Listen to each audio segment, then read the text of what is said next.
હવામાન વિભાગે જે રીતે આગાહી કરી કે હાલ વરસાદ છે, ચોમાસું છે, નજીક આવી રહ્યો છે, તેને લઈને વાત કરીએ ધોરાજી પંથકની. ધોરાજી પંથકના અંદરમાં જે ચેક ડેમો બનાવવામાં આવ્યા છે સરકાર દ્વારા, જે ખેડૂતો માટે સુખાકારી માટે ચેક ડેમ બનાવવામાં આવે તેને લઈને વાત કરીએ ધોરાજી પંથકમાં આ ચેક ડેમના તમને દ્રશ્યો બતાવ્યું કે કેટલી ગંભીર હાલતમાં, કેટલા બિસ્માર હાલતમાં, કેટલી જર્જરિત હાલતમાં છે. સરકાર દ્વારા અનેક ગ્રાન્ટ ઉફાળવામાં આવે છે, સરકારી બાબુઓ છે, તેને આ દેખાતું નથી કે અત્યારે હાલત છે કેવી છે. ખેડૂતોને સંગ્રહ કરવા માટે, સુખાકારી માટે સરકાર દ્વારા જે ચેક ડેમ બનાવવામાં આવે છે કે પાણીનો સંગ્રહ થાય અને સિંચાઈ માટે કોઈ જાતની ખેડૂતોને પરેશાની ના આવે, તેને લઈને આ ચેક ડેમો બનાવવામાં આવ્યા છે. અસંખ્ય ચેક ડેમો છે તે અત્યારે બિસ્માર હાલતમાં અને ગંભીર હાલતમાં છે. આપ સીધા દ્રશ્યો આપને બતાવી છે, મારી પાછળના દ્રશ્યો છે, આપ જોઈ શકો છો કે કેવી હાલત છે, કેવી જર્જરી હાલત છે. પણ છતાં સરકાર દ્વારા જે સરકારી બાબુ છે તેને આ વસ્તુ દેખાઈ નથી રહી. ત્યારે ચેક ડેમ જર્જરિત હાલતમાં છે અને પાણી સંગ્રહ થાય એમ નથી. સરકારે ખેડૂતને પાણીનું બહુ નુકસાન જાય છે, કારણ કે ચેક ડેમની અંદર પાણી રહે તો તર ઊંડા થઈ સિસરા થઈ જાય અને ખેડૂતનો પાક થાય. આ વખતે ઉનાળે પણ વાવેતર નથી કરેલું. ખેડૂતની જમીન છે ને પડેલી છે પાણીના હિસાબે અને ખેડૂતને વારંવાર નુકસાન જાય છે પાણીના અભાવના હિસાબે. જનરલ ઘણા બધા એવા ચેક ડેમો છે જે જર્જરિત હાલતમાં છે. સરકારે પાણીના સંગ્રહ માટે શું ચેક ડેમો બનાવ્યા છે, પણ અત્યારે એ ચેક ડેમોની હાલત એવી છે કે એમાં સંગ્રહ થઈ શકે એમ નથી. રિનોવેશન માગે છે સરકાર, આ બાબતે કંઈ ઘટતું કરે, રિનોવેશન કરે, અંદરથી કાપ અને એવું ઉપાડવાની મંજૂરી આપે.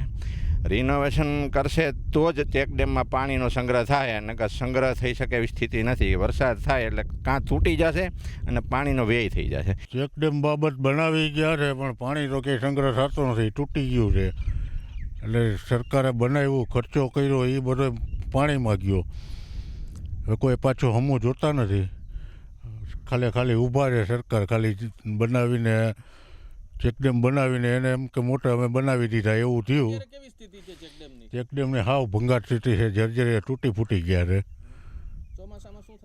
ચોમાસામાં કાંઈ પાણી સંગ્રહ થતો જ નથી, નીકળી જાય છે. હવામાન વિભાગે જે રીતે આગાહી કરી કે હાલ વરસાદ છે, ચોમાસું છે, નજીક આવી રહ્યો છે, તેને લઈને વાત કરીએ ધોરાજી પંથકની. ધોરાજી પંથકના અંદરમાં જે ચેક ડેમો બનાવવામાં આવ્યા છે સરકાર દ્વારા, જે ખેડૂતો માટે સુખાકારી માટે ચેક ડેમ બનાવવામાં આવે તેને લઈને વાત કરીએ ધોરાજી પંથકમાં આ ચેક ડેમના તમને દ્રશ્યો બતાવ્યું કે કેટલી ગંભીર હાલતમાં, કેટલા બિસ્માર હાલતમાં, કેટલી જર્જરિત હાલતમાં છે.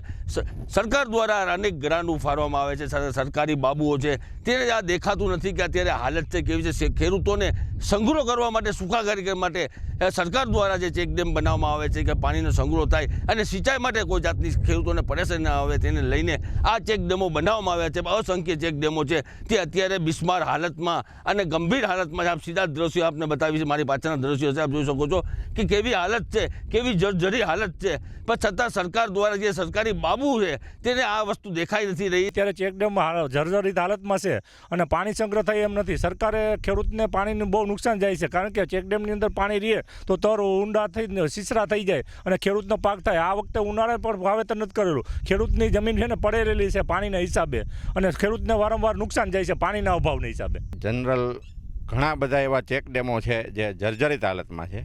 સરકારે પાણીના સંગ્રહ માટે શું ચેક ડેમો બનાવ્યા છે, પણ અત્યારે એ ચેક ડેમોની હાલત એવી છે કે એમાં સંગ્રહ થઈ શકે એમ નથી. રિનોવેશન માગે છે સરકાર, આ બાબતે કંઈ ઘટતું કરે, રિનોવેશન કરે, અંદરથી કાપ અને એવું ઉપાડવાની મંજૂરી આપે. રિનોવેશન કરશે તો જ ચેક ડેમમાં પાણીનો સંગ્રહ થાય, અને સંગ્રહ થઈ શકે એવી સ્થિતિ નથી. વરસાદ થાય એટલે કાં તૂટી જશે અને પાણીનો વ્યય થઈ જશે. ચેક ડેમ બાબત બનાવી ગયા છે પણ પાણી તો કંઈ સંગ્રહ થતો નથી, તૂટી ગયું છે. એટલે સરકારે બનાવ્યું, ખર્ચો કર્યો, એ બધો પાણીમાં ગયો. હવે કોઈ પાછું હમું જોતા નથી, ખાલી ઊભા રહે સરકાર. ખાલી બનાવીને ચેક ડેમ બનાવીને એને એમ કે મોટા અમે બનાવી દીધા એવું થયું. ચેક ડેમની હાવ ભંગાર સ્થિતિ છે, જર્જરે તૂટી ફૂટી ગયા છે. ચોમાસામાં કાંઈ પાણી સંગ્રહ થતો જ નથી, નીકળી જાય છે.